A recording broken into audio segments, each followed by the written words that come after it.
त्याच चवीला कंटाळलेल्या खवय्यांसाठी उत्कृष्ट चवीची दररोज मेजवानी आपल्या सर्वांच्या आवडत्या सिंधुदुर्ग किनारा हॉटेलमध्ये।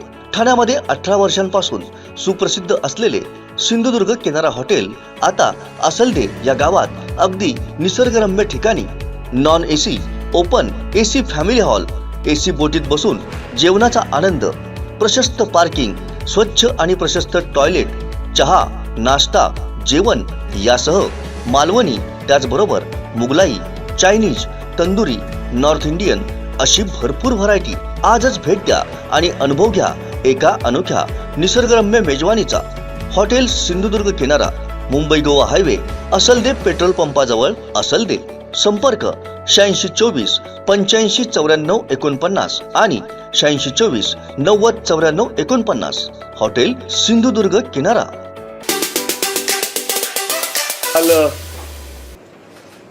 गोमूत्रधारी चंद्रकांत पंडित नाही पाटील कारण नाही पंडित आणि म्हणून मी ते म्हटलं, कारण ते चंद्रकांत पाटील हे आपल्या बाबरीच्या आठवणीच्या खंदकातून बाहेर पडलेत।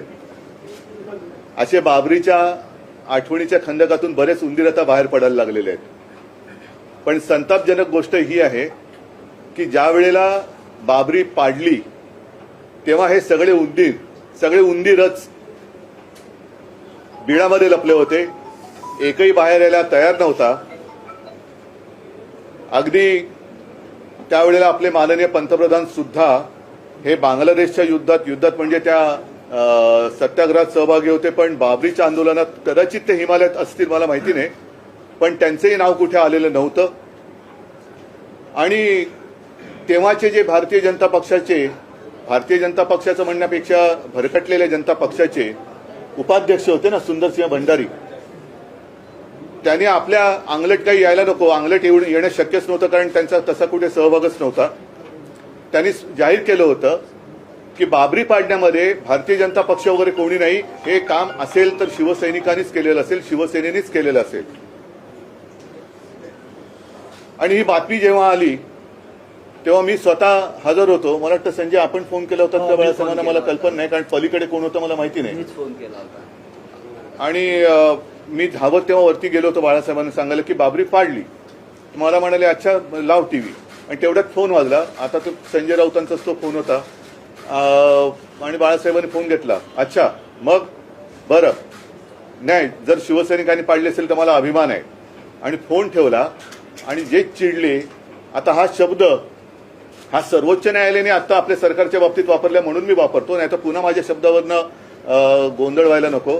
बाळासाहेब म्हणाले कसलं नपुसक नेतृत्व म्हणे, हे एखाद्या कार्यकर्त्यांना आपण सांगायचं आणि ती घटना घडल्यानंतर पळून जायचं, हे असं नेतृत्व म्हणे, असं नेतृत्व लाभलं तर या देशात हिंदू कधी उभाच राहू शकणार नाही।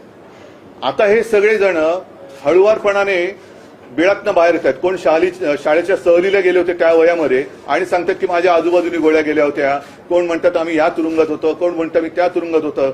मग इतके वर्ष का गप्प होतात? म्हणजे थोड्या दिवसांनी मला भीती अशी वाटते की कालच मी इंडियन एक्सप्रेसमध्ये गेलो होतो, तो लोकसंवाद त्याचा एक थोडा भाग आज आलाय, बाकीचा मला वाटतं रविवारी येईल। तर तेव्हा एक प्रश्न आला होता की मोगलांचा इतिहास पुसून टाकणार आहेत। हे मोगलांचा इतिहास पुसता हा आपल्या सगळ्यांचा म्हणजे हिंदूंचा सुद्धा इतिहास पुसायला निघाल की काय?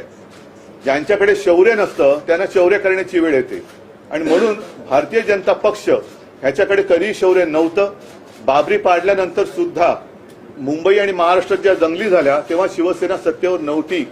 जी मुंबई वाचवली ती शिवसैनिकांनी आणि शिवसेना प्रमुखांनी, बहादर शिवसैनिकांनी वाचवली। आणि ज्या एका मस्तीमध्ये चंद्रकांत पाटील बोलतायत की शिवसैनिक नव्हतेच, तर त्याने आडवाणींचा तो जो काही व्हिडिओ आहे, मुलाखत आहे, ती आज सुद्धा माझ्याकडे आहे, ती मुलाखत ऐकावी। त्याच्यात त्यांनी स्पष्ट म्हटलंय की ती लोक जी घुमटावर चढली होती ती मराठी बोलणारी होती, आणि ते प्रमोद महाजन काही किंवा कोणाचं ऐकायच्या मानसिकतेत नव्हते। मग त्याच्यानंतर ज्या काही केसेस किंवा ज्या काही टाकल्या गेल्या त्या केसेसमध्ये सुद्धा आरोपी नंबर 1, आरोपी नंबर 2 ही सगळी आहे ना। मी स्वतः त्यावेळेला शिवसेना प्रमुखांसोबत लखनौ कोर्टामध्ये गेलो होतो। मी काय आतमध्ये होतो पण बाहेर होतो, मी उगाच काहीतरी खोटं सांगण्याचा अर्थ नाहीये। पण त्यावेळेला सगळी सीबीआयची चौकशी, सगळे कोर्ट कचेऱ्या, या सगळ्या गोष्टी झालेल्या आहेत, आता सगळं राम दर्शनासाठी अयोध्येला दुनिया जाते, पण आम्ही जेव्हा गेलो होतो तेव्हा राम मंदिराचा मुद्दा हा थंड बस्त्यात गेला होता. आणि तुम्हाला सगळ्यांना, तुम्हीच सगळे रिपोर्टिंग करत होतात. तुमच्यापैकी जे कोणी त्या दसरा मेळाव्यात असतील तर त्यांनी ती फिल्म काढून पाहावी. जेव्हा मी म्हटलं मी अयोध्येला जाणार तेव्हा विजा लखलखत होत्या, वारं सुटलं होतं आणि मी शिवजन्मभूमीची एक मुठभर माती घेऊन तिकडे गेलो आणि बोललो होतो की राम जन्मभूमीसाठी, राम मंदिरासाठी विशेष कायदा करा आणि राम मंदिर करा. पण हेही धाडस मोदींनी केलं नाही. राम मंदिराचा निकाल हा कोर्टाने दिला आणि आता हे नागोबा, बिळातनं बाहेर आलेले नागोबा सुद्धा फार मोठा आहे शब्द, उंदीर, हे त्याचं श्रेय घ्यायला बघतायत. एकूणच भारतीय जनता पक्षाची कीव करण्यासारखी गोष्ट आहे. पण आता जनतेने विचार केला पाहिजे की अशा भरकटलेल्या लोकांच्या हातामध्ये आपला देश आणि आपलं भविष्य किती काळ ठेवायचं. आमचे दिवसभरातले सर्व अपडेट्स, ताज्या घडामोडी आणि थेट लाईव्ह पाहण्यासाठी सबस्क्राईब करा, लाईक करा कोकणचं नंबर 1 महा चॅनल कोकण 7 लाईव्हचं YouTube चॅनल.